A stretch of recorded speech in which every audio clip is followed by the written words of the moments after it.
Nous arrivons à la fin de cette cérémonie. J'aimerais souligner que l'organisation d'un événement comme celui-ci, qui réunit plus de 1800 personnes, requiert l'implication et la collaboration d'une équipe dévouée et professionnelle. Je remercie tous les bénévoles qui ont travaillé de près ou de loin à la réalisation de cette cérémonie, plus particulièrement les équipes du Registrariat, du service aux étudiants, du service des communications et des relations publiques, de la Sûreté institutionnelle, du service informatique et du secrétariat général. Enfin, un merci particulier à Mme Nathalie Richard, responsable de la logistique de l'événement. Oui.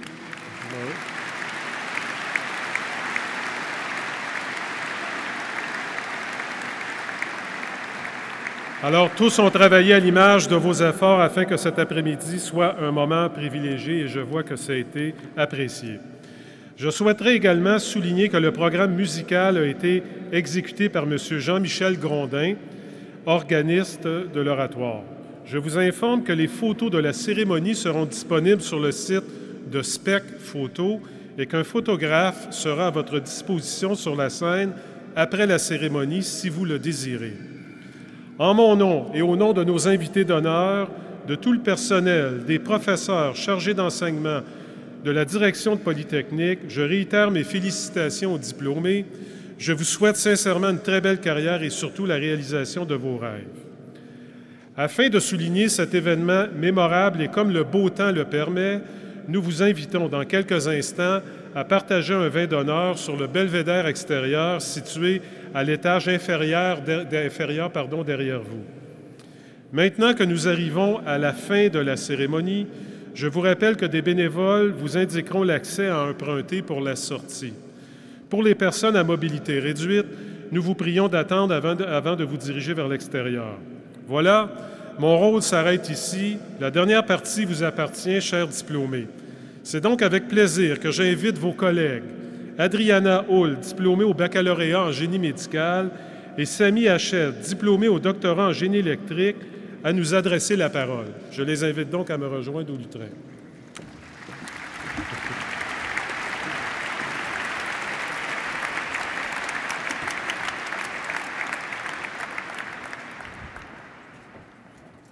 Bonjour, mesdames et messieurs.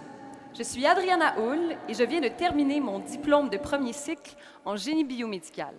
Je vous présente Samy Hached, qui a complété son doctorat en génie électrique en février dernier. Bonjour à toutes et à tous. C'est avec plaisir que nous avons accepté de vous adresser quelques mots en cette fin de cérémonie de collation des grades.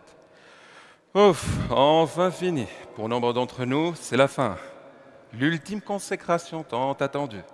Le couronnement de tous nos efforts.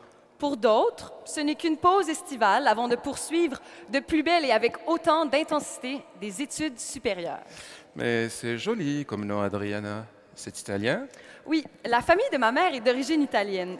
Moi, je suis née ici au Québec, ce qui fait de moi une Québécoise hybride pure laine qui a toutefois vécu près de la moitié de sa formation en génie à l'étranger. Ah, tu vois, moi, c'est le contraire. Je suis un étranger, un Tunisien pur soleil, qui a vécu toute sa formation de 3e cycle ici au Québec. Mais je ne suis pas le seul dans cette situation. Un étudiant sur 4 de Poly est originaire d'une contrée autre que le Québec. Peu importe de quel endroit du monde viennent les étudiants de Poly, ils ont tous quelque chose en commun. Les mots impossible et inconcevable ne figurent pas dans leur vocabulaire. Ça, c'est vrai. Pour moi, Polytechnique a été la découverte d'un monde de possibilités qui n'a de limite que notre propre imagination. Plus tard, quand je repenserai à mes années à Poly, ce seront aussi mes sessions d'études en Australie et mon stage au Japon que j'évoquerai. Être étudiante à Polytechnique Montréal, c'est avoir une carte de visite qui ouvre des portes partout dans le monde. Pour moi, Polytechnique Montréal a été la découverte d'une vie étudiante intense. La rencontre de professeurs préoccupés par notre réussite, la possibilité de faire avancer mes recherches et d'être ultérieurement publié. Mais c'est également la découverte pour moi qui vient du soleil, de la plage, du chaleur, un pays de glace, de froid et de neige, où les gens, au lieu de se tenir en petite boule au coin du feu 8 mois par année, créent, innovent, inventent, conçoivent, imaginent. C'est fou le pouvoir créatif du Québec. Oui, même au bac, on s'aperçoit vite que Poly est l'école de toutes les innovations et de tous les possibles. Peu importe ce que j'ai voulu faire ici et où j'ai voulu aller, je l'ai fait. Il suffit d'entrer un ou deux mots-clés dans un moteur de recherche, de les associer au mot Poly, et on trouve toujours une association ou un club étudiant qui peut t'aider à réaliser tes rêves, à faire avancer tes projets. Deux mots-clés, tu dis, ah oui. Pourtant, moi, j'avais tapé les mots blancs, des polis, ça n'a pas donné tout à fait cette façon de... Les choses sont produites. Mais tu as raison, Adriana. Au cours des 4 années que j'ai passées ici à préparer mon doctorat, j'ai eu la possibilité de réaliser plusieurs projets. Avec de nombreuses ressources à ma disposition, un superviseur attentionné et des chercheurs et chercheuses aussi passionnés comme moi. On a la chance de se côtoyer et de mettre en commun nos forces, et c'est ça qui fait avancer les choses. Et nous sommes tous égaux et égales devant l'incommensurable multitude de travaux de mathématiques. Et les étudiants se questionnent toutes et tous sur la véritable pertinence de nous faire bûcher avec autant de mathématiques en début de bac. Alors qu'au début, je croyais que toutes ces mathématiques ne faisaient qu'ajouter du poids à nos études, j'en suis venue à la conclusion que ce fut comme apprendre une nouvelle langue ou à lire la musique. Dès que les mathématiques sont acquises, elles ne sont plus dans le chemin. On peut alors s'attaquer directement aux vrais problèmes à résoudre. Quand les maths sont derrière nous, c'est vrai que les possibilités d'acquérir de nouvelles connaissances sont énormes. Depuis mon arrivée à Poly, j'ai appris tellement de choses côté technique et scientifique. C'est incroyable.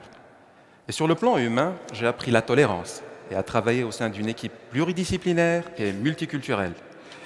Je dirais d'ailleurs que mon souvenir olfactif de la cuisine de certains de mes coéquipiers du labo restera à tout jamais gravé dans ma mémoire. J'ai aussi appris à donner et à recevoir, à prendre des responsabilités, à gérer des gens, à garder l'esprit ouvert et à discuter pour trouver des terrains d'entente. J'ai découvert un monde de collaboration entre ingénieurs et médecins dont je ne doutais même pas l'existence. Moi aussi, j'ai beaucoup appris.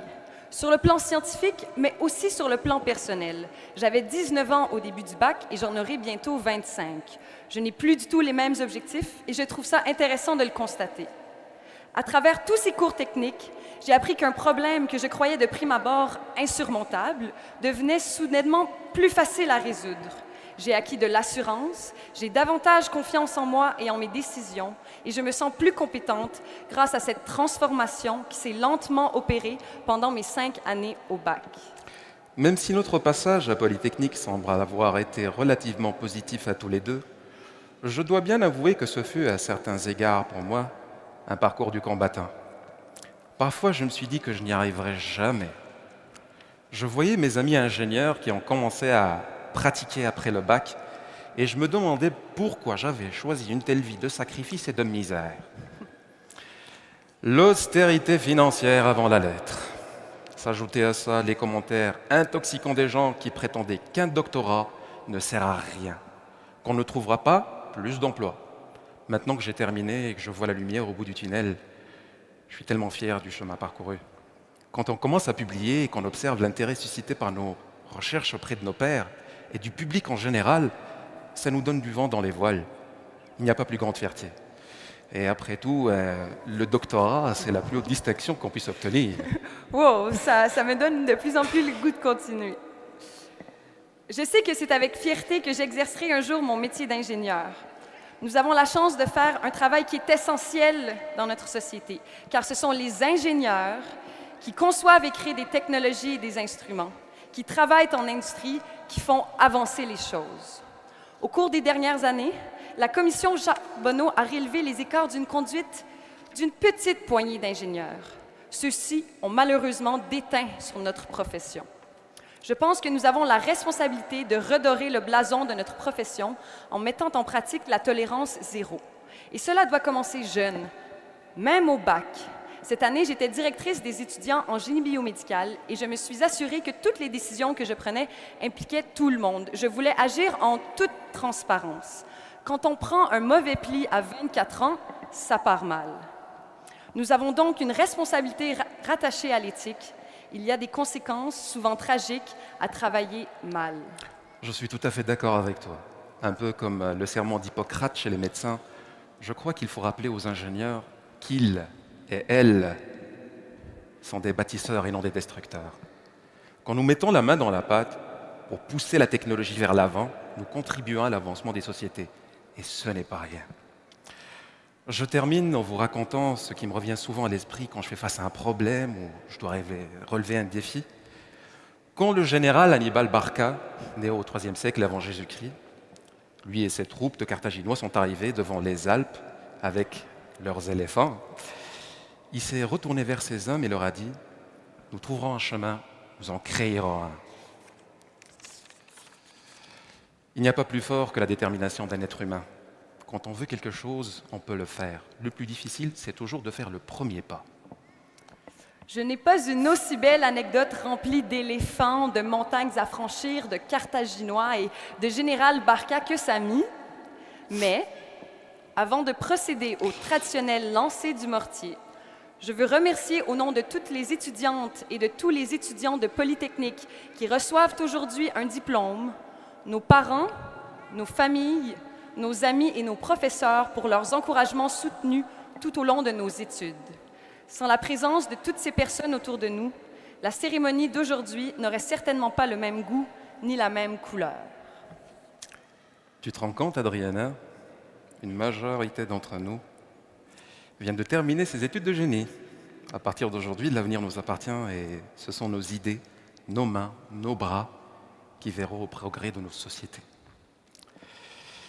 Nous sommes maintenant des ingénieurs et notre terrain de jeu est le Québec pour beaucoup d'entre nous, mais aussi la planète tout entière pour d'autres.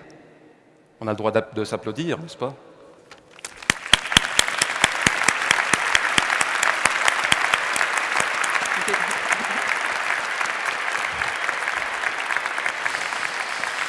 Alors, Samy, tu es prêt? Moi, plus que jamais, mais est-ce que vous êtes prêts? Quoi? Est-ce que vous êtes prêts? Ouais. J'entends rien! Est-ce que vous êtes prêts? OK. 5, 4, 3, levez-vous. 2, 1, 0!